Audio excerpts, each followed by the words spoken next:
ప్రధానమంత్రి తన ఇంట్లో పెంచుకునే ఆవు మన తెలుగు వాళ్ళ అంటే మీరు నమ్ముతారా? ఈ ఆవు పేరు వచ్చేసి పుంగనూరు. ఇది మన ఆంధ్రాలో చిత్తూరులో పుంగనూరు టౌన్ కి సంబంధించిన ఆవు అనమాట. అందుకనే దాని పేరు పుంగనూరు అని వచ్చింది. ఈ నైట్ మామూలుగానే 2 feet ఉంటుంది. దాని వెయిట్ కూడా 200 to 300 kgs ఉంటుంది. ఇది ఎక్కువ ఫేమస్ కావడానికి కారణం ఏవాలంటే డాక్టర్ శ్రీ కృష్ణంరాజు గారు అనమాట.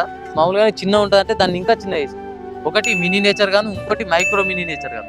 ఫస్ట్ మనం మినీ నేచర్ చూసుకుంటే ఇది 80 into 120 centimeters ఉంటుంది. అట్లాగే మనం మైక్రో మినీ నేచర్ చూసుకుంటే 50 to 70 centimeters ఉంటుంది. దీని వెయిట్ చూసుకుంటే 15 to 70 kgs ఉంటుంది. దీని వెయిట్ చూసుకున్నట్టయితే 30 to 40 kgs. ఆయన మెయిన్ గా పెంచడానికి కారణం ఏంటంటే మన అపార్ట్మెంట్లలో పెట్స్ గా పెంచుకోవడానికి దీన్ని అభివృద్ధి చేసిన అనమాట.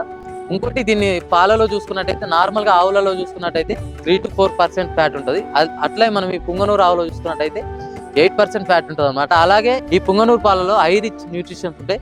అట్లాగే లైక్ ఒమేగా ఫ్యాటీ యాసిడ్ కానీ, పొటాషియం కానీ, కాల్షియం కానీ, మెగ్నీషియం కానీ. ఇంకోటి మెయిన్ ఏంటంటే ఆంధ్రాలో తిరుపతి తిరుమల దేవస్థానంతో పాటు ఇంకా చాలా గుళ్ళలో ఈ పాలని దేవుని అభిషేకానికి వాడతారు అనమాట. ఈ ఒక్క ఆవు పాలని దేవుని అభిషేకానికి వాడతారు అనమాట. అట్లాగే వీటి రేటు కూడా చాలా హైలో ఉంటాయని మీకు ఒకవేళ వీటి రేట్ తెలిసినట్టయితే కింద కామెంట్స్ లో కామెంట్ చేయండి.